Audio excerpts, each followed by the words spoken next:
Hey guys, my name is Anuradha. Welcome to our channel GK Guidance and Knowledge. Happy morning to all of you. कैसी है मेरी GK family? I hope सभी अच्छे होंगे, अपनी सेहत, फैमिली और पढ़ाई का ध्यान काफ़ी अच्छे से रखें।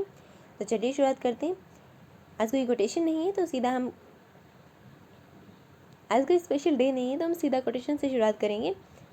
ये हो सकता है कि हमारा कोई भी काम है वो मुश्किल है, लेकिन इसका मतलब ये नहीं है कि ये इम्पॉसिबल है, क्योंकि इम्पॉसिबल खुद कहता है कि मैं पॉसिबल हूँ, आई एम पॉसिबल।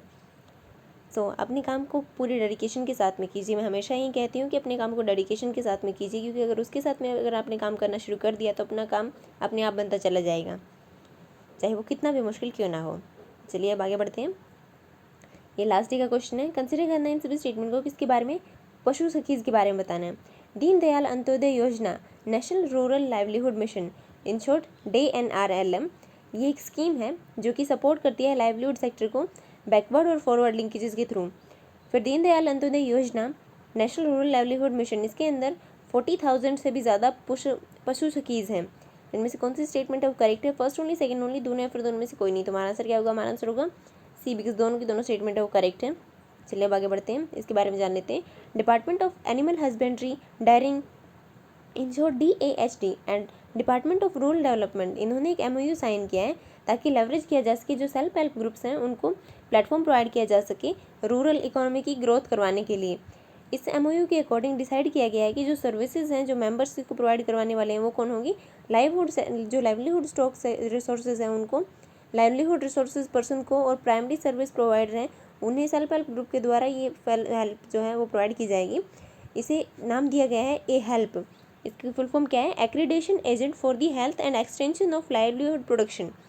इस मॉडल को इम्प्लीमेंट करने के लिए पूरी कंट्री के अंदर क्या किया जा रहा है? जो एग्जिस्टिंग सेंटर्स हैं वो बनाए जा रहे हैं NRLM के अंदर, ताकि लाइफ स्टॉक है जो पशु शिक्षिकाज हैं वो हेल्प कर सके, प्रोवाइड करवा सकें A-HELP वर्कर्स को, और इनके थ्रू जो जो प्रॉब्लम देखने को मिलती हैं, जो गाँव में रहने वाले लोग हैं उनको जो जो दिक्कतें होती हैं पशुओं के साथ में, उन सारी पशुओं की जो प्रॉब्लम्स हैं उनको एक साथ शेयर किया जाएगा, उनके हल निकाले जाएंगे और इसी तरह से काफ़ी सारे काम किए जाएंगे। इनको सपोर्ट प्रोवाइड किया जाएगा पशु शिक्षिकाज के थ्रू, और ये स्ट्रक्चर, ये मॉड्यूल तैयार किया गया है ताकि ट्रेनिंग दी जा सके उनकी, और साथ ही साथ कैपेसिटी बिल्डिंग की जा सके, उन्हें अलग अलग तरह की सर्विसेज प्रोवाइड की जा सकें। और ये सब कैसे किया जाएगा?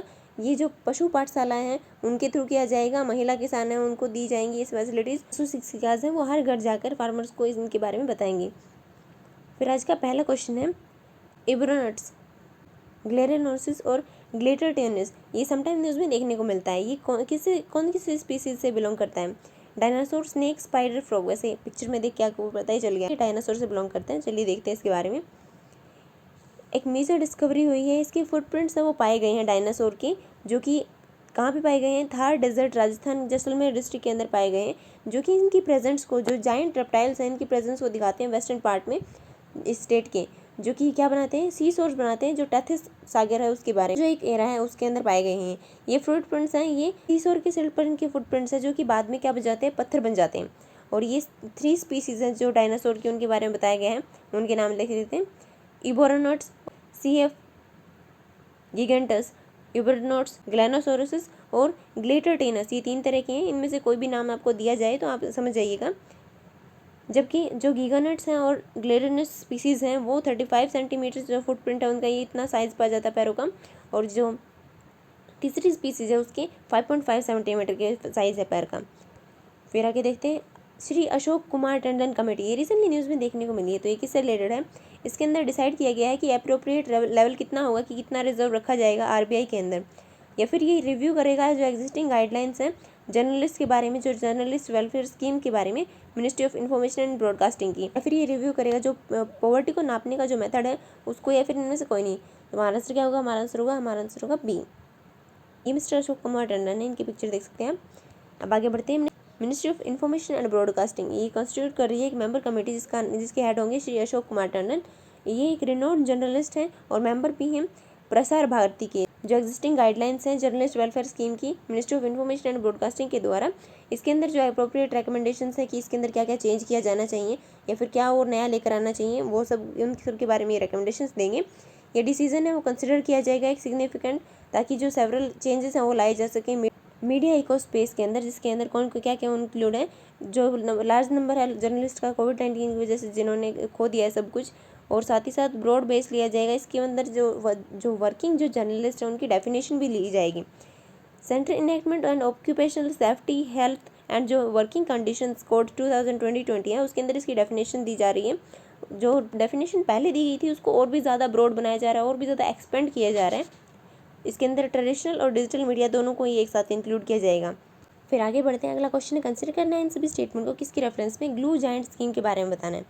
इस स्कीम के अंदर क्या किया जा रहा है, जो इंस्टीट्यूशंस हैं वो क्या करेंगे, एक सेम सिटी के अंदर एक दूसरे के रिसोर्सेज इक्विपमेंट इनको शेयर करेंगे, और इवन ये भी अलाउ करेंगे कि स्टूडेंट्स है वो अपनी किसी भी क्लास को किसी भी एक दूसरे के इंस्टीट्यूशन में जाके पढ़ाई कर सकते हैं, ले सकते हैं। और ये इसी साल के जो बजट है 2021 टू 2022 इसी के अंदर अनाउंस किया गया। तो इनमें से कौन सी स्टेटमेंट करेक्ट है, फर्स्ट ओनली, सेकंड ओनली, दोनों है, फिर दोनों में से कोई नहीं। तो हमारा आंसर क्या होगा, हमारा आंसर होगा सी, बिकॉज दोनों के दोनों स्टेटमेंट है वो करेक्ट है। अब इसके बारे में देख लेते हैं। 40 सेंट्रल यूनिवर्सिटीज़ हैं इंडिया के अंदर, उनके अंदर किक ऑफ किया जा रहा है इम्प्लीमेंटेशन इस इनोवेटिव मेजर लिए जा रहे हैं, ताकि एकेडमिक क्रेडिट बैंक्स और इम्प्लीमेंट किया जा रहा है ग्लू ग्रांट मीट को, encourage किया जा रहा है मल्टी डिसिप्लिनरिटी को। इस स्कीम को इसी साल के बजट के अंदर अनाउंस किया गया है। इसके अंदर सेम सिटी के अंदर जो भी इंस्टीट्यूट है उनको इनकरेज किया जा रहा है कि वो एक दूसरे के रिसोर्सेज इक्विपमेंट और स्टूडेंट्स को भी अलाउ करें कि वो एक दूसरे के जो इंस्टीट्यूट हैं उनके अंदर जाके अपनी अपनी क्लासेस ले सकते हैं। ये इस तरह का पहली बार जो मल्टी डिसिप्लिनरिटी स्टेप है वो लिया गया है। अल्टीमेटली फैकल्टीज़ हैं वो एबल हैं इस अल्टीमेटली क्या होगा, जो फैकल्टीज़ हैं जो यहाँ पे पढ़ाते हैं वो क्या कर सकते हैं, वो डिज़ाइन तैयार कर सकते हैं, जॉइंट कोर्सेज को एक साथ बना सकते हैं। जैसे कि दिल्ली यूनिवर्सिटी के स्टूडेंट्स हैं, डीयू के स्टूडेंट्स हैं, वो आईआईटी दिल्ली के अंदर भी पढ़ सकते हैं जाकर, और ऐसा ही वो वापस भी हो सकता है, जैसे कि आईआईटी दिल्ली के हैं वो दिल्ली यूनिवर्सिटी के अंदर भी जाकर पढ़ सकते हैं। फिर अगला क्वेश्चन है, बैरा सियूल पावर स्टेशन, ये रिसेंटली न्यूज़ में देखने को मिला है, कहाँ पे लोकेटेड है, पंजाब, बिहार, मणिपुर या फिर हिमाचल प्रदेश। हमारा आंसर क्या होगा, हमारा आंसर होगा डी, ये हिमाचल प्रदेश के अंदर लोकेटेड है। चलिए अब इसकी देख लेते हैं। National hydro electric power corporation, इसे NHPC बुलाते हैं, इसने क्या किया है, इंडिजिनसली रिनोवेट किया है और मॉडर्नाइज किया है 180 मेगावाट बैरा सियूल पावर स्टेशन को। ये कमर्शियल ऑपरेशंस भी चलाता है। ये प्रोजेक्ट है, ये चंबा रिवर यहाँ पे है, हिमाचल प्रदेश के अंदर है। इसके अंदर जो ये पहला पावर स्टेशन है जिसके अंदर कमर्शियल ऑपरेशंस चलाए जा रहे हैं 1 अप्रैल 1982 से। ये कम्प्लीटली यूज़फुल है, इसकी लाइफ है उसको कंप्लीट कर चुका है ये 35 ईयर्स के लिए, और अब इसका जो रिनोवेशन किया गया है उसके बाद में ये 25 ईयर्स तक और चल सकती है। अब आगे बढ़ते हैं। कंसिडर करना है इन सभी स्टेटमेंट को किसकी रेफरेंस में, महानदी कोलफील्ड्स लिमिटेड MCL के बारे में बताना है। ये कर्व करता है, ये अपने जो साउथ ईस्टर्न जो कोलफील्ड लिमिटेड है उसे 1992 से ही इसके हेडक्वार्टर संबलपुर से उकेरा गया है, ये बताया जा रहा है इसके अंदर। MCL पहली कोल कंपनी है जिसने इंट्रोड्यूस किया है इन्वायरमेंट फ्रेंडली जो सरफेस माइनिंग टेक्नोलॉजी है, और ये कब किया गया था, 1999 से। इनमें से कौन सी स्टेटमेंट करेक्ट है, फर्स्ट ओनली, सेकंड ओनली, दोनों है, फिर दोनों में से कोई नहीं। तो हमारा आंसर क्या होगा, हमारा आंसर होगा सी, बिकॉज दोनों के दोनों स्टेटमेंट एकदम करेक्ट है। कोल इंडिया लिमिटेड CIL जो मिनिस्ट्री ऑफ कोल के अंदर काम किया कर रही है, इसके अंदर पहली बार ऐसा हुआ है कि एक innovative remotely piloted aircraft system है उसे लगाया गया है महानदी कोलफील्ड के अंदर, जो कि अभी इनॉग्रेट किया गया है। इसे डिज़ाइन किया गया है MCL इनोवेशन सेल के द्वारा और department of information and technology के द्वारा। ये पोर्टल है, इसका नाम दिया गया है विहंगम। ये एक रिमोट मोनेटाइजिंग है जो कि क्रिएट किया गया है किसके द्वारा, जो मुंबई बेस्ड स्टार्टअप है उसके द्वारा, जिसके अंदर ड्रोन मैन्युफैक्चरिंग, रोबोटिक्स और ऑटोमेशन की एक्टिविटीज़ हैं। ये स्टेट ऑफ आर्ट इनिशिएटिव है जो कि इनेबल करेगा कंपनीज़ को कि वो एक्सेस पा सके रियल टाइम वीडियो की इंटरनेट के थ्रू। और ये लिमिटेड ये एक मेजर कोल प्रोड्यूसिंग कंपनी है इंडिया के अंदर, और ये कोल माइन है, ये उड़ीसा तक फैली हुई हैं। फिर अगला क्वेश्चन है, कंसिडर करना है इन सभी स्टेटमेंट को किसकी रिस्पेक्ट में, जो भीतरकनिका वाइल्ड लाइफ सेंचुरी है उसके बारे में बताना है। ये एक सेकेंड लार्जेस्ट मैंग्रोव इकोसिस्टम है वर्ल्ड के अंदर। गरीमाथा बीच है वो इसकी बाउंड्री बनाता है सेंचुरी की। ब्राह्मणी, बैतरणी, धर्मा रिवर्स हैं वो इस सेंचुरी से होकर गुजरती हैं। तो इनमें से कौन सी स्टेटमेंट इनकरेक्ट है, first and second only, second and third only, second and third only, या फिर थोड़ी सी गड़बड़ हो गई यहाँ पे। अब ठीक है, first and second only, second and third only, first and third only, या फिर ये सभी की सभी। तुम्हारा आंसर क्या होगा, हमारा आंसर होगा B, because second and third statement है वो इनकरेक्ट है। इसको देख लेते हैं। गरीमाथा बीच मराइन सेंचुरी ये ईस्ट कोस्ट पे है, और जबकि ये सेपरेट होती है स्वैम्प रीजन से, जो कि कवर करती है कैनपोय मैंग्रोव्स को जो बे ऑफ बंगाल के अंदर है, और ये विंसिटी रिच बायोडाइवर्सिटी है। ये नेशनल पार्क और वाइल्ड लाइफ सेंचुरी है जो कि इंक्लूड करती है काफ़ी सारे रिवर्स को, क्योंकि यहाँ पे ब्राह्मणी, बैतरणी, धर्मा पथशाला और भी काफ़ी सारे रिवर्स हैं। यहाँ पे आप इसकी देख सकते हैं। ये भितरकनिका नेशनल पार्क है और ये उड़ीसा के अंदर लोकेटेड है। यहाँ पे आंध्र प्रदेश से इसकी बाउंड्री है और इधर से उड़ीसा को वेस्ट बंगाल टच करता है और यहाँ पे ये है बे ऑफ बंगाल। अब आगे बढ़ते हैं। अगला क्वेश्चन है ब्लू स्टेगरल। ये रिसेंटली न्यूज़ में देखने को मिला है। ये क्या है?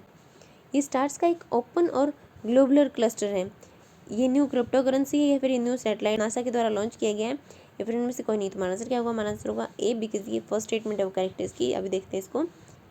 यहाँ पे ग्लोबुलर स्टार क्लस्टर है, इसको देख सकते हैं आप। यहाँ पे ये बहुत सारे स्टार हैं जो एक जगह पे दिखाई दे रहे हैं आपको, जबकि ओपन जो स्टार क्लस्टर है वो कुछ ऐसा दिखाई देता है। अब आगे देख लेते हैं इसको, इसकी फॉर्मेशन कैसी हुई है। इसके अंदर ये आप देख सकते हैं, ये ब्लू स्टेगलर्स हैं, ये टर्न ऑफ हो रहे हैं और यहाँ पे जो रेड जायंट है ये, और ये मेन सीक्वेंस है इनके बीच में। यहाँ पे टेम्परेचर देखा जा सकते हैं। और ये कैसे बने फिर? 54% से जो ज़्यादा की फॉर्मेशन हुई है वो मास ट्रांसफ़र की वजह से हुई है, जबकि 30% है वो कॉइलेंस की वजह से हुई है। मतलब कि इन दोनों में एक दूसरे का द्रव्य है वो शेयर किया है। और जो 60% से कम है वो मल्टीपल इंट्रैक्शंस की वजह से हुए हैं। अब आगे देख लेते हैं। ब्लू स्टेगरल ये एक क्लास है, एक क्लास ऑफ स्टार्स है जो कि ओपन और ग्लोबुलर क्लस्टर के अंदर पाए जाते हैं, जो कि बड़े और धुंधले नीले रंग के दिखाई देते हैं। इनको जो साइंटिस्ट हैं हमारे, उन्होंने पहली बार खोजा है। ये मैंने आपको बता दिया कि इनको कैसे बनाया गया है, कैसे बनती हैं। और पहली बार इनका कॉम्प्रिहेंसिव एनालिसिस है ब्लू स्टेगरल का, जनरल मंथली नोटिस आता है रॉयल एस्ट्रोनॉमिकल सोसाइटी का, उसके अंदर से पब्लिश किया गया है।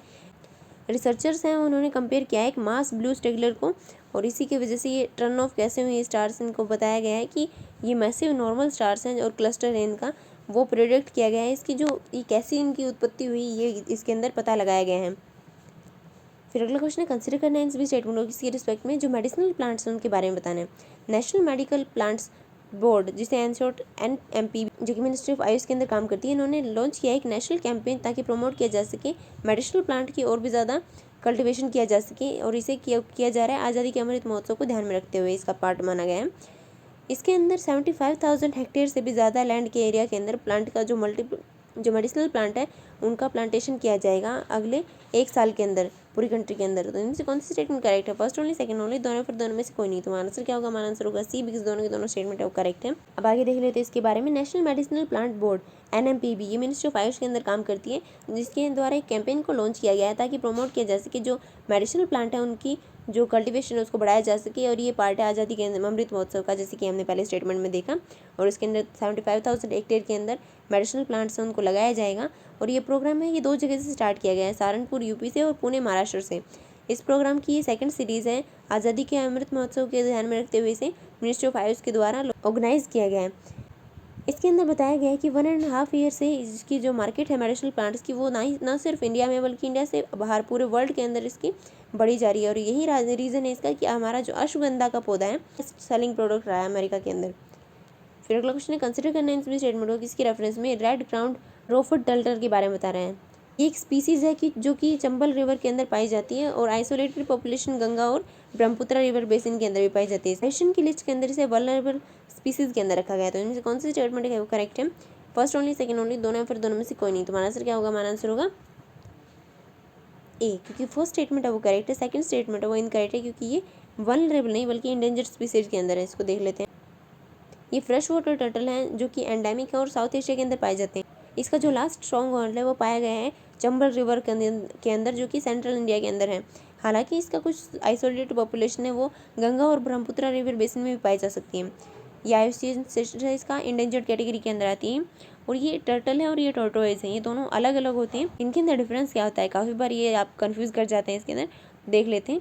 टर्टल है वो एक मरीन और एक्वाटिक फॉर्म है, जबकि टोर्टोइज है वो सेमी टेरेस्ट्रियल और फ्रेश वाटर फॉर्म है। टर्टल का साइज़ है वो टोर्टोइज से स्मॉल होता है। टर्टल्स हैं वो हार्ट शेप्ड कैरापीस होते हैं, जबकि टोर्टोइज हैं लूप शेल होती है इनकी। टर्टल है उनकी जो हेड होता है, उनका जो सर है वो कुछ हिस्से तक अंदर जा सकता है अपने, जो वो कुछ हिस्सा छुपा सकते हैं, लेकिन टोर्टोइज हैं वो पूरी तरह से छुपा पाते हैं अपने सिर को। कुछ टर्टल हैं वो मछलियाँ भी खाते हैं, जबकि टोर्टोइज हैं वो पूरी तरह से हार्बीवोरस होते हैं, वो फीड करते हैं पूरी तरह से वेजिटेशन के ऊपर। चलिए अब आगे बढ़ते हैं। इन सभी स्टेटमेंट को कंसिडर करना है कि इसके रिस्पेक्ट में लद्दाख एप्रिकॉट्स के बारे में बताना है। ये कुछ ऐसे दिखाई देखते हैं और बहुत टेस्टी हैं।